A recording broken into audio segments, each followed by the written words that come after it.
காலையிலேயே கோயிலுக்கு போகலான்னு பிளான் பண்ணியிருந்தோம். ஆனால் சரி ஈவினிங்னா ஃப்ரீயாக போயிட்டு கொஞ்ச நேரம் உட்காந்துருந்துட்டு வரலான்னு சொல்லி நினச்சிட்டு இருந்தோம். அதுக்கு ஆப்போசிட்டாக நடந்துச்சு. ஏன்னா 3 மணிக்கு ஆரம்பித்த மழை சாயந்தரம் ஒரு 6 மணி வரைக்குமே மழை பேஞ்ச வண்ணமாகவே இருந்துச்சு. சரின்னு சொல்லிட்டு கோயில் எதுவும் சாத்திடுவாங்கன்னு நினச்சிட்டு இருந்தோம்.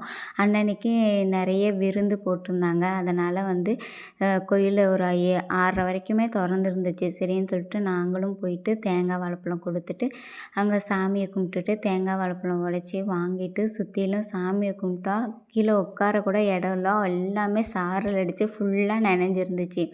சரின்னு சொல்லிட்டு சுற்றிட்டு சாமியை கும்பிட்டுட்டு ஒரு ஓரமாக ஆளுக்கு ஒரு 10 நிமிஷம் உட்காந்து 2 பேர் சாப்பாடு போட்டாங்க. ஆமாம் இல்லை சாதாரண வடப்பா விளையாட்டுன மாதிரி அறிகுறி ஒன்றும் தெரியலையே.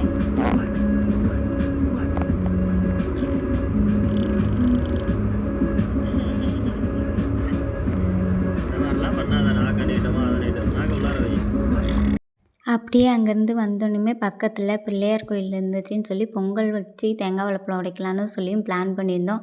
ஆனால் அன்றைக்கி பூசாரி இருப்பாங்களா என்னன்னு தெரியல, மழை பெஞ்சிட்டு இருந்தனால அப்படின்னு சொல்லிகிட்டு இருந்தேன். சரின்னு அதுக்கப்புறம் பார்த்தா அவங்களும் வந்திருந்தாங்க. பூஜை நடந்துகிட்டு இருந்துச்சு. சரின்னு நானும் டக்குனா வீட்டுக்கு ஒரு 1/2 மணி நேரத்தில் குக்கரில் வச்சா தான் சீக்கிரமாக பொங்கல் வைக்க முடியும்னு சொல்லிட்டு அரிசியும் பருப்பையும் நல்லா குக்கரில் வச்சு விட்டுட்டு அதுக்கப்புறம் அப்படியே பார்த்திங்க அப்படின்னா வெல்லம் வாங்கிட்டு ஒரு 3 டம்ளர் அரிசி, 1/2 டம்ளர் பருப்பு, அதுக்கு 1/2 கிலோ வெல்லம் வாங்கிட்டு அதை அப்படியே இடித்து போட்டு பொங்கல் செய்யலான்னு சொல்லிட்டு கடன்னு செஞ்சிட்டு இருந்தேன். அதுக்குள்ளேயும் 10 நிமிஷத்துக்கு ஒரு தடவை பூசாரி வர சொல்லிட்டாருன்னு சொல்லிக்கிட்டே இருந்தாங்க. சீக்கிரம் விசில் அடங்கி எப்படியோ பொங்கல் சீக்கிரமாக செஞ்சு முடிக்கணுமேன்னு சொல்லிட்டு கடன்னு செஞ்சு முடிச்சாச்சு. அப்படியே பார்த்திங்க அப்படின்னா தேங்காய் வாழைப்பழம் பொங்கல் எல்லாத்தையும் எடுத்துகிட்டு பக்கத்துலேயே இருக்குது பிள்ளையார் கோயிலுக்கு போயிட்டோம்.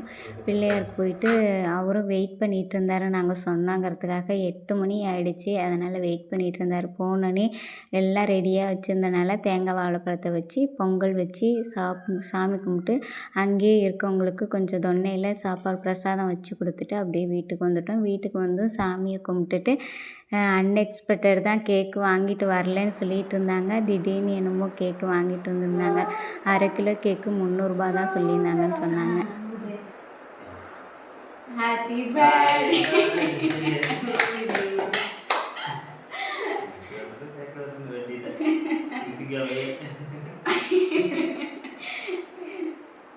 நீயே வெட்டி நீயே நக்கி சாப்பிட்டுக்குவா. குடு. இப்படிதான் பண்ணக்கூடாது மேல என்ன பண்ற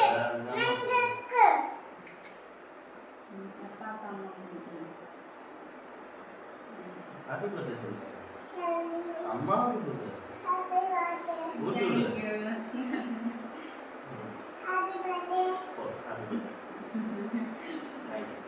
Happy birthday. Bye. Celebration